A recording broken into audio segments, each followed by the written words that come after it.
Motorhead Garage's coverage of the 2023 PRI show is presented by DragonFireTools.com, industrial workbenches with integrated tool storage, and brought to you by AMSOIL, the first in synthetics, Mega Mike's Adventure Products, optimizing the outdoor adventure, Jamo Performance, optimal flow, better sound, bolt-on design, and by Mouse Blocker, protecting your vehicle from little things that cause big problems.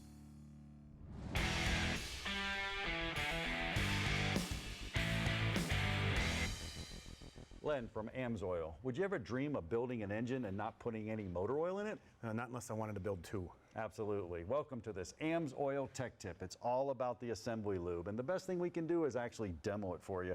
Got this old engine over here. You wouldn't do it on this engine, but it's a good way to show it to you.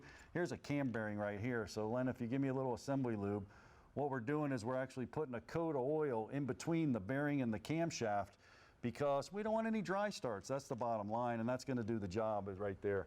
Why do we do that? Well, you can look right here. You actually see these oil galleries. They're going around the whole engine, and the oil has to be pumped through there to lubricate the bearings, and there's all the bearings. There's all kinds of bearings inside that engine, Len.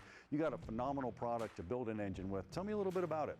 Right, and the reason this product was designed is because everything that you were talking about there, it takes some time for that to happen. So the engine could be running without oil pressure. So this product is designed to come in there and provide protection until the oil gets there. So there's a couple of neat features. It's got a real high viscosity base oil. It is synthetic, so it does move pretty easily when we go ahead and apply it to that bearing.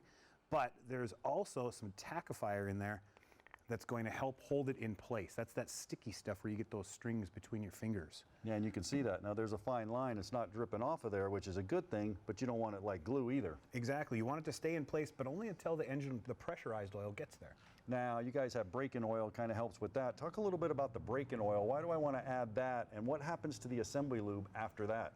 Well, that assembly lube is designed to get out of the way as soon as the pressurized oil shows up.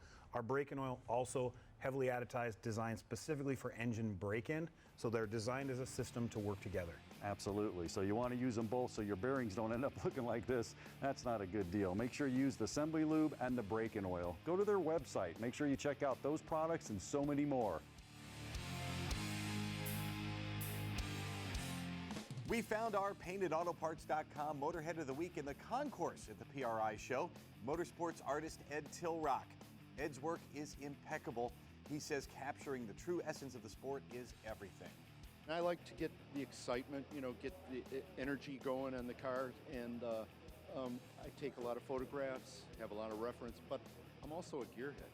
I've built cars, painted cars, raced cars, and it's important to me to get it accurate, get it right.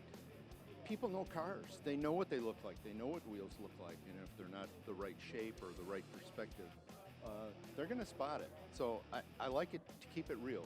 Ed Tilrock is a motorhead, a true gentleman, and my new favorite artist. We are proud to make Ed the PaintedAutoParts.com Motorhead of the Week. Over the last 40 years, just about every innovation in the world of racing torque converters has come from Neil Chance Racing. And they've got another new innovation, a world's first here, the first titanium converter here. This thing has been the star of the internet. You guys broke the internet with this. Tell me about this, and what was the development process like, and what has it been through already? Well, it's something we've been dreaming about doing for about 15 years, but when we first looked at doing it, it was so cost prohibitive. It was going to be around a $50,000 converter. And we just thought, the market just isn't going to hold that. We worked really hard. We've got that down to where it's a $25,000 converter, which is half the original cost, but it's still a hefty price for a torque converter. But amazing isn't cheap, and that's exactly what that thing is. It's amazing. There's only one in existence, that one right there. We tested in Steve Morris's world-famous station wagon. This thing makes over 5,000 horsepower, twin turbo, SMX motor in it. First, we ran it on his dyno, his hub dyno. And it put significantly more power to the hub than his original Neil Chance converter. That was a huge improvement. Then we took it to the racetrack to see how it would perform. He couldn't keep the front end on the ground. Went a 109/60 foot at something like 3,800 pounds or something crazy. Even we were surprised with the incredible performance out of this all titanium torque converter. You can have all the power in the world, but it's worthless if you can't get it to the rear tires. Get it to the rear tires with a converter from Neil Chance. They are the first and last name in racing converters. They're at racingconverters.com. You know, you find some of the neatest cars roving around here at the PRI show. How about a tribute car to Ed Iskandarian, his original 23T. This was built as a salute and memory to that. Look at that beautiful leather interior right there. They did a really nice job recreating this. The thing I like the most, though, up here are the velocity stacks. This is what fuel injection looked like back in that era. And Ed did a great job. By the way, if you're not familiar with Iskandarian, you probably know him more for Iski cams. In dirt track racing, there's always one constant. It's the centrifugal force, the G-loading when you go through the corners. And in recent years, those chassis have been built to twist and bend, which means those cars get all racked out of shape. And Eve, that is great for traction, but it affects the engine adversely. What's the problem? Well, the problem is right in the apex of the corner where the most force is. It creates a big sort of called bog, and the engine just stops working for a split second, which can cost you lots of position in your time trial event. And here's why it would bog. In a carbureted engine, the bowl would be out here, and that's where the fuel is. You go to into the corner, and as the car racks, of course, that means your whole engine tilts, and all the fuel spills out this way to the outside. Well, you've solved the problem here, and this is called the fuel sider. Yes, and how does it work? Well, the fuel sider is much like a straw that would suck the fuel right beside the right-hand side fuel here. This little jet is one inside, so as you turn this big G-force, it'll suck right in, and it won't affect the engine itself. The engine will not have any hesitation of nothing. This isn't your only innovation. You've been at this for decades. What else did you bring here to PRI? I brought this carburetor spacer called the X602.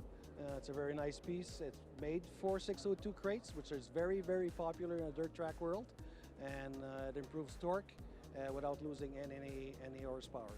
It is one of my pride and joy.